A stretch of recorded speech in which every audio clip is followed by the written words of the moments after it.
Pro Talk with the Mighty Oba. Today we have one of the most distinguished guests we have ever had.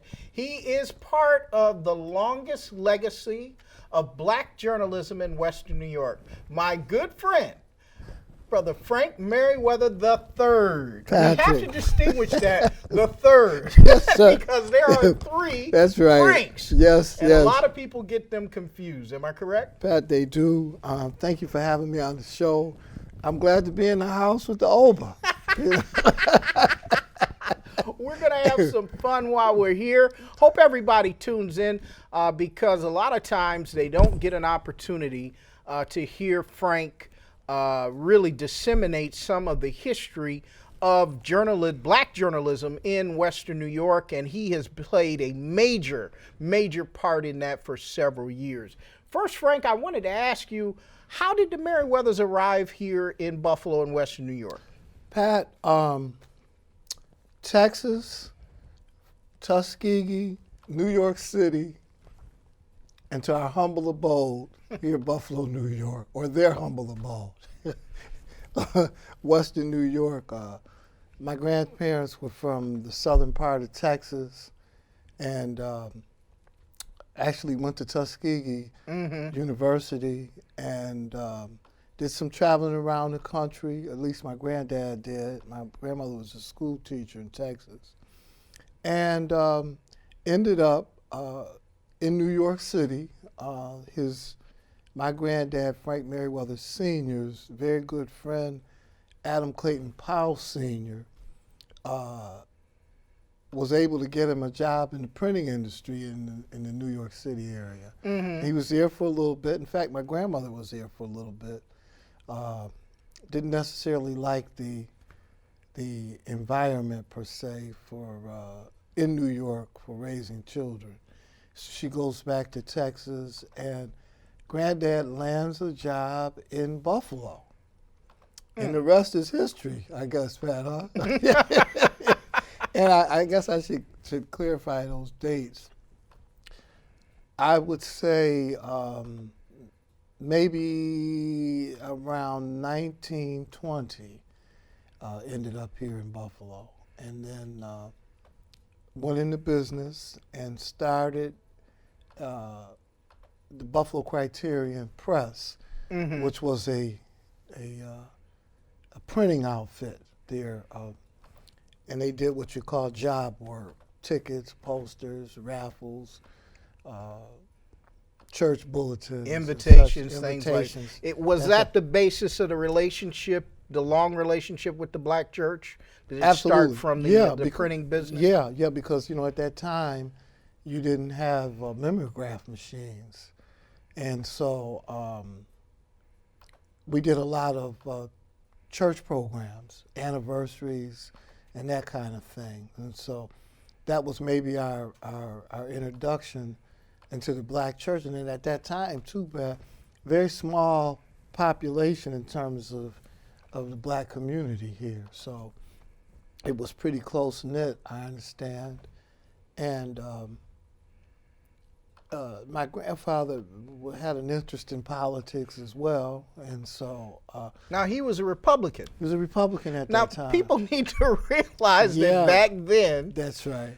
Most Africans that lived here in America were Republican if they were politically active. That's right, based on Abraham Lincoln. Right. Yeah, in fact, this is a term, Lincoln Republican. Right. Yeah, and so...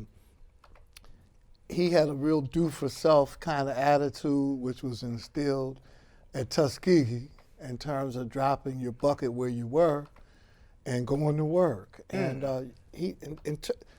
prior to going into the printing business, he did a lot of other things. He was a tailor by trade, worked at a jewelry store, worked on the railroad.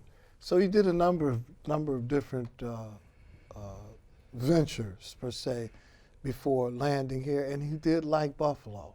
And your grandmother was Carmelita. My grandmother's Carmelita Merriweather. As I said, she came in. was very active. In fact, they started a Republican club called the Booker T. Washington Republican Club. The Women's Auxiliary was the Martha Washington Republican Club. And they did a lot of things like voter registration, voter education, that kind of thing. You don't necessarily hear about voter education now. There's a lot of emphasis on registration and such, and I guess maybe that's the intro per se to politics. But after that, the education component. Were you familiar with your grandparents? Did you get to meet them? Oh yeah. In fact, you know, it was a funny thing. Especially, you know, my grandmother.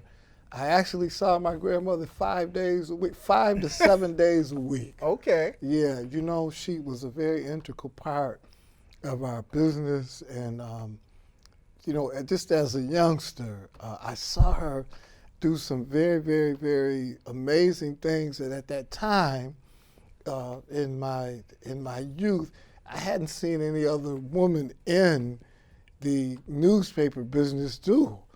She covered stories, she sold ads, she was active in a lot of the clubs, but the business end, she was able to work, I use the term, in the front office and in the back office. The back office is where all the printing and all of the typesetting and all of that takes place. And so she just wasn't able to take news in or take an order in for a poster or a raffle ticket or a program.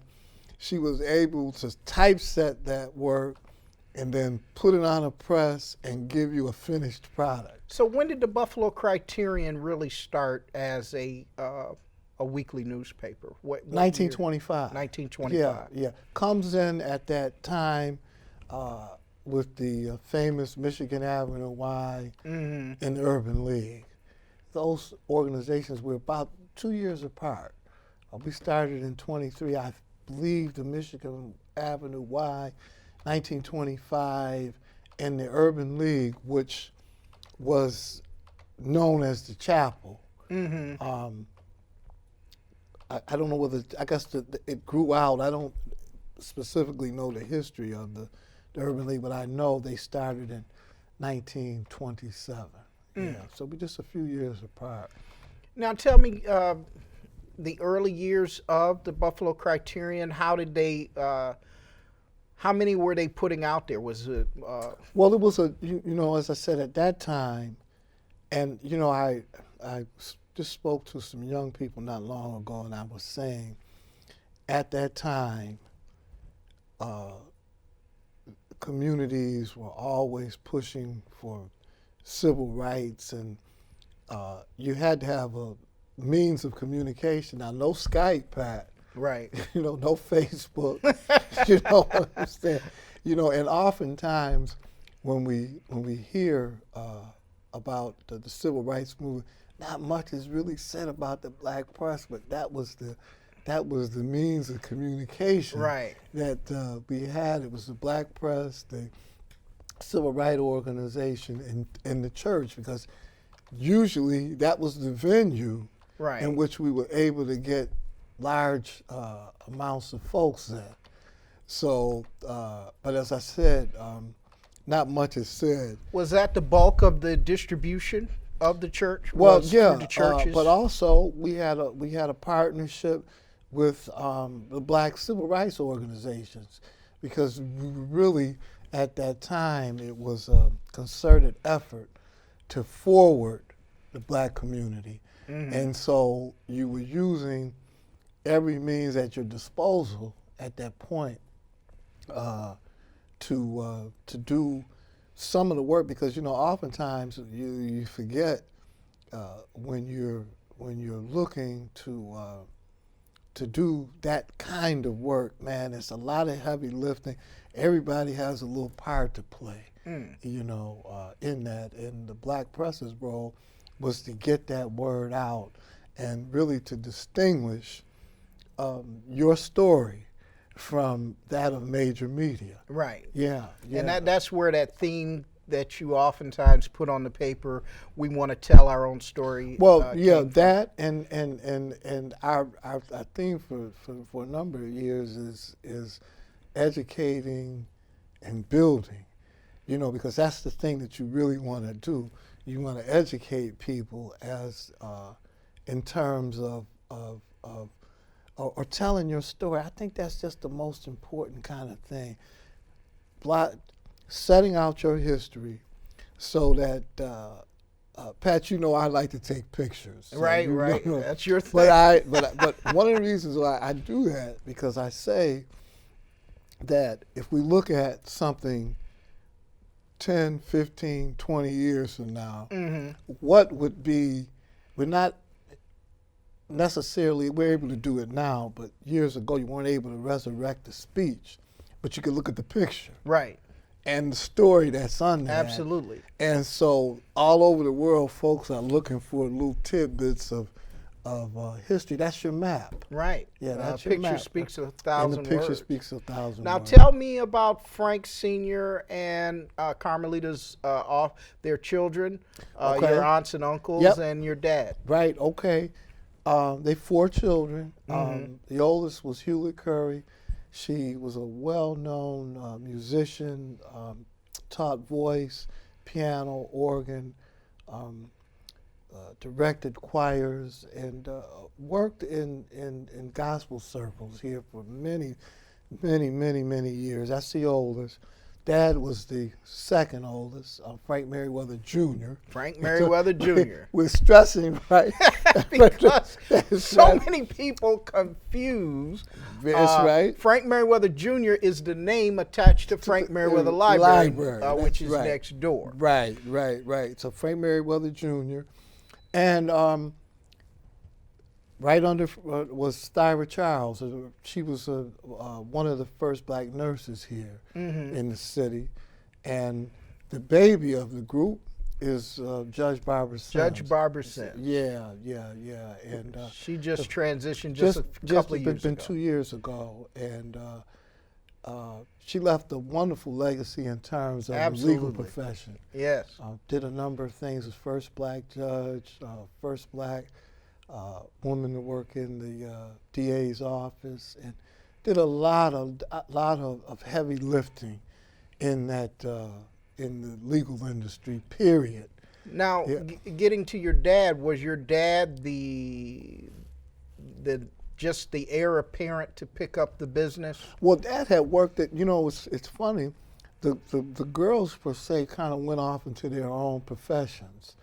Per se, as I said, my oldest aunt went into music, Thyra went into nursing, and Barbara went into, actually, a lot of folks don't know, she was a school teacher. Barbara Sims was a school teacher, and scored #1 on the teacher's exam. I guess that was, we'd be back in the early 50s. Yeah, and taught school for a number of years, and then went into the legal profession. Yeah.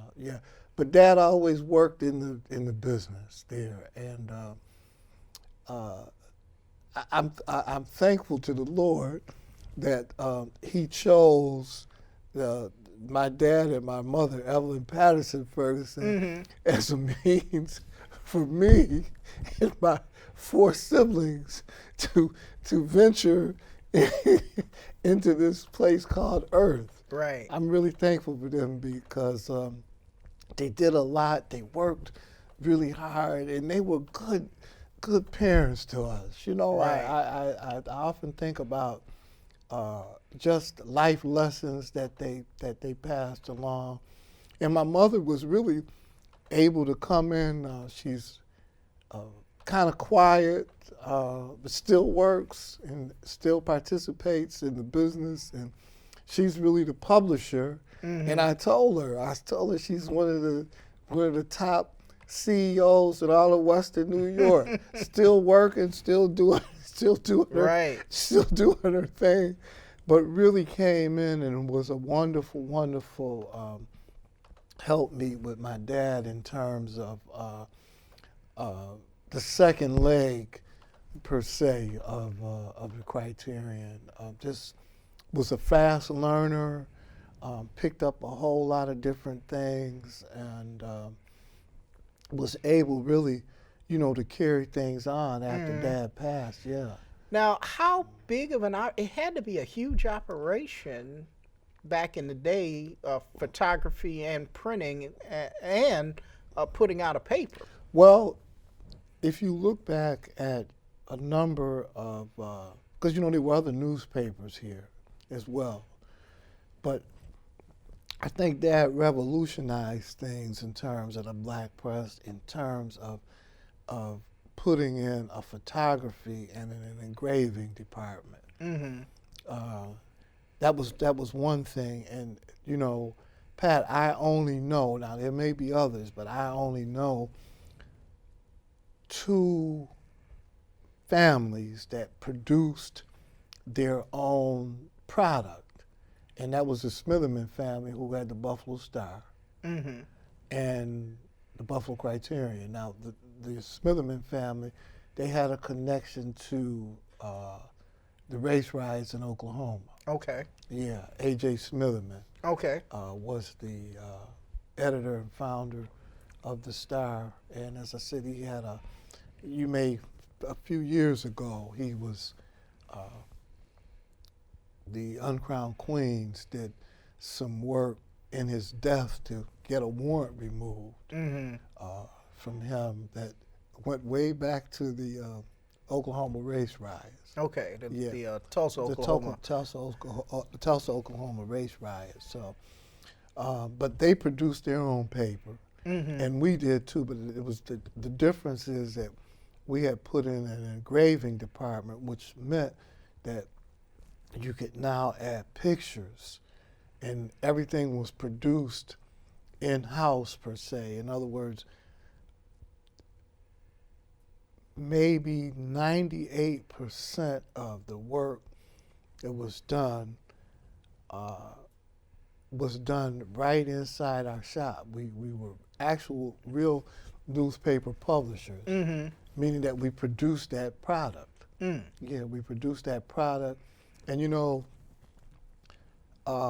there was even an issue back in the day, when Dad first decided to put this engraving department in, he just wasn't able to go out and get a press camera. There was some credentials, some other kind of things that he had to deal with, even in terms of law enforcement. Right. Yeah, what are you going to do? What pictures are you going to take? Who are you going to send them to? Was there any pushback from any other communities on the production of a black press back then? Well, I don't think back then. I think that I don't think Frank Merriweather Sr. maybe didn't have to necessarily deal with that. Okay. And I think that's because maybe the black community was small, and sometimes it's like in anything else. If a guy over across the street is doing well, Pat, and you're over here and you're a small organization, they're not necessarily so worried about you. Right. They just continue to work and you continue to work, and And then the other thing too is there was an issue in terms of, again, telling our own story. Right. Yeah, without some of the sharp corners per se. They were able to round off the edges. They knew the people that they were dealing with, and you got a more focused presentation per se of the happening or the event. Yeah, yeah. And then small population. Now I get emails from all over. Mm-hmm. Everybody is having something now, and I don't think that the Frank and Carmelita Merriweather necessarily had to deal with it at that point. How did they learn this business? Tuskegee College. Yeah, they were. Tuskegee was integral in teaching Oh, absolutely. trades. Trades, and Pat, more than one trade. Yes. More than one trade. As I said, my grandfather, I know he was a tailor. He had a degree in tailoring. Okay. Yeah, from that machine shop.